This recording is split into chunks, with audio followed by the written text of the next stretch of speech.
konsep dan kewenangan demokrasi Pancasila. Kita pisahkan dulu dua kata ini, yakni demokrasi dan Pancasila. Demokrasi sendiri berasal dari bahasa Yunani kuno yang terdiri dari dua kata, yakni demos yang berarti rakyat dan kratos yang berarti kekuasaan atau pemerintahan. Jadi kita dapat simpulkan bahwa demokrasi itu adalah kekuasaan yang berasal dari rakyat. Dan Pancasila sendiri itu merupakan suatu dasar negara yang mengatur segala aspek kehidupan kita. Jadi kalau dikatakan demokrasi Pancasila itu merupakan suatu kekuasaan yang dalam pelaksanaannya itu menganut nilai-nilai yang terkandung pada Pancasila.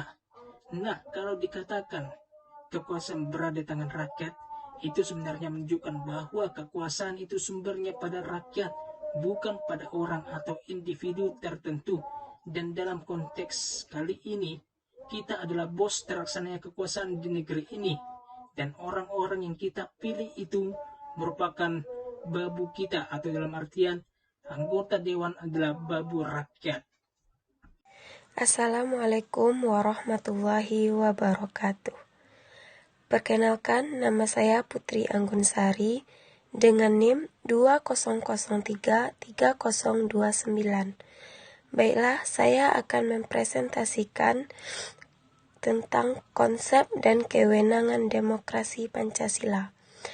Demokrasi Pancasila yaitu pemerintahan dari rakyat, oleh rakyat, dan untuk rakyat yang didasari dari prinsip-prinsip Pancasila. Adapun kewenangan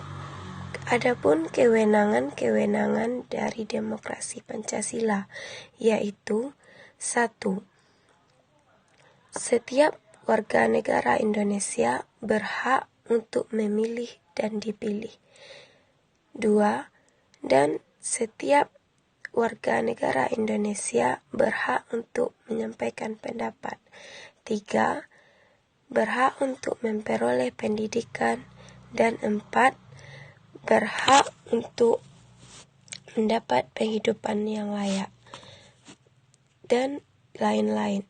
Alasan diperlukannya demokrasi yang bersumber dari Pancasila. Bersumber pada ideologinya, demokrasi yang berkembang di Indonesia adalah demokrasi Pancasila. Nilai-nilai dari setiap Pancasila sesuai dengan ajaran demokrasi, bukan ajaran otoritarian atau totalitarian. Jadi, Pancasila sangat cocok untuk menjadi dasar dan mendukung demokrasi di Indonesia. Nilai-nilai luhur yang tertuang dalam pembukaan Undang-Undang Dasar 1945 sesuai dengan pilar-pilar demokrasi modern. Nilai-nilai tersebut yang pertama, kedaulatan rakyat, yang kedua, republik, yang ketiga, negara berdasarkan atas hukum, yang keempat, pemerintahan yang konstitusional, yang kelima, sistem perwakilan, yang keenam, musyawarah, yang ketujuh, sistem ketuhanan. Menggali sumber historis, sosiologis, dan politik tentang demokrasi yang bersumber dari Pancasila. Yang pertama itu sumber nilai yang berasal dari demokrasi desa. Di sini terdapat dua analisis. Yang pertama itu adanya paham kedaulatan rakyat yang ternyata sudah tumbuh lama di Nusantara. Yang kedua itu tradisi asli demokrasi di Nusantara ini tetap bertahan walaupun di bawah kekuasaan raja-raja feodal di Nusantara dahulu. Walaupun tradisi ini ditindas, namun tidak akan pernah bisa dilenyapkan dan malah akan tumbuh menjadi sebuah adat istiadat. Yang kedua itu sumber nilai yang berasal dari Islam. Nilai-nilai demokratis yang berasal dari Islam ini bersumber dari akar teologisnya sendiri, yaitu tauhid. Dan stimulus Islam ini membawa perubahan pada Nusantara, yaitu pada sistem kemasyarakatannya yang dulu awalnya itu feudalistik yang berbasis kasta menuju sistem kemasyarakatan yang lebih egaliter. Sosiologis dan politis demokrasi Pancasila pada era masa Barat.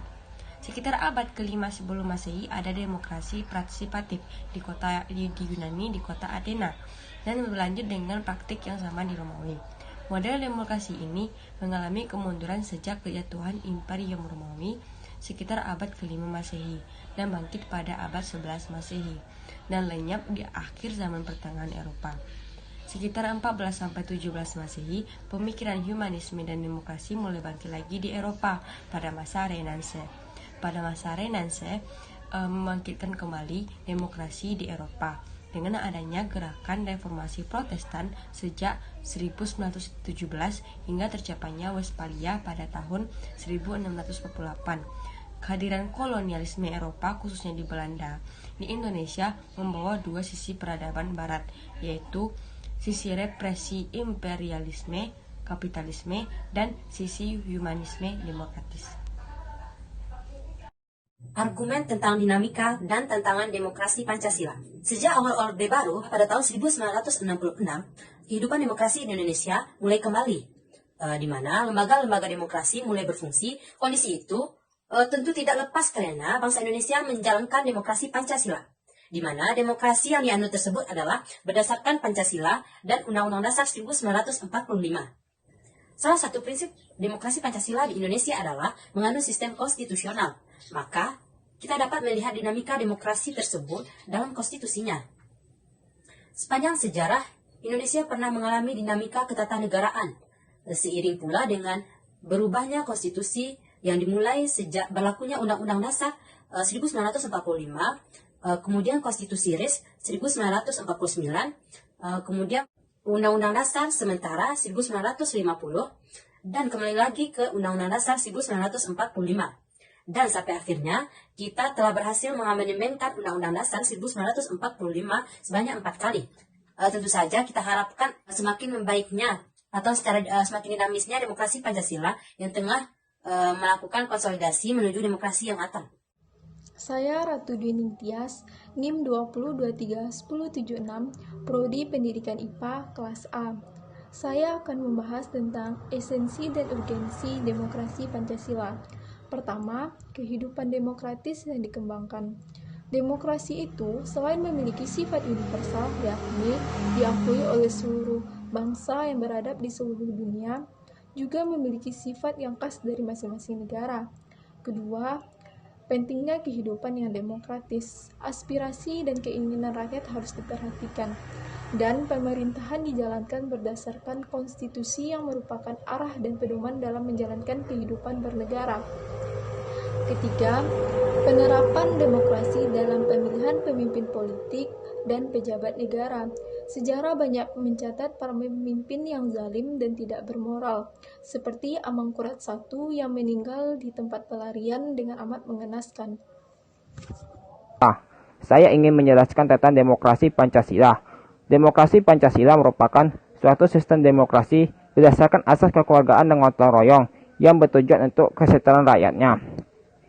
Adapun sejarah perkembangan demokrasi Pancasila itu dimulai dari sejak zaman kemerdekaan pada tanggal 17 Agustus 1945, lalu diubah pada tahun 1949 dengan demokrasi liberal dan demokrasi terpimpin, lalu diubah lagi pada tahun 1965 dengan demokrasi Pancasila dan bertahan sampai saat ini.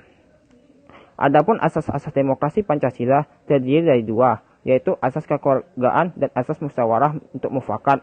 Adapun nilai-nilai yang terkandung dalam demokrasi Pancasila terdiri dari dua, yaitu satu, menjunjung tinggi nilai-nilai kemanusiaan. Yang kedua, adanya rasa tanggung jawab terhadap Tuhan Yang Maha Esa. Itulah penjelasan dari saya. Kalau ada salah, mohon dimaafkan. Saya akhiri dengan Assalamualaikum warahmatullahi wabarakatuh. Pengenalan kewarganegaraan dalam demokrasi Pancasila. Yang pertama, contoh demokrasi Pancasila dalam lingkungan keluarga. 1. Orang tua bersikap lebih luas terhadap anak. 2. Adanya pembagian tugas dan wewenang dalam keluarga. 3. Mengembangkan sikap saling menghormati dan saling asih antar anggota keluarga. 4. Mengembangkan sikap yang terbuka untuk melancarkan komunikasi antar anggota keluarga. Berikutnya, contoh demokrasi Pancasila dalam lingkungan sekolah. 1. Dalam proses belajar, dapat dilakukan tanya jawab dan diskusi dalam kelompok. 2. Pemilihan ketua OSIS. 3. Musyawarah kelas dalam rangka menyusun jadwal pikir kelas.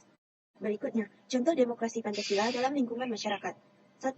Pemilihan pemimpin masyarakat, misalnya pemilihan RT, RW, kepala desa. Yang kedua, menyusun program pembangunan masyarakat yang melibatkan seluruh komponen masyarakat. Selanjutnya, contoh demokrasi Pancasila dalam lingkungan bernegara. 1. Pemilu untuk memilih wakil rakyat dan presiden atau wakil presiden. Yang kedua, rakyat menyampaikan aspirasi pada wakil rakyat. Yang ketiga, rakyat mengawasi pemerintah yang dapat melalui berbagai kebijakan atau perundangan dan dikaji bagaimana pelaksanaannya. 4. Mematuhi peraturan perundang-undangan yang berlaku.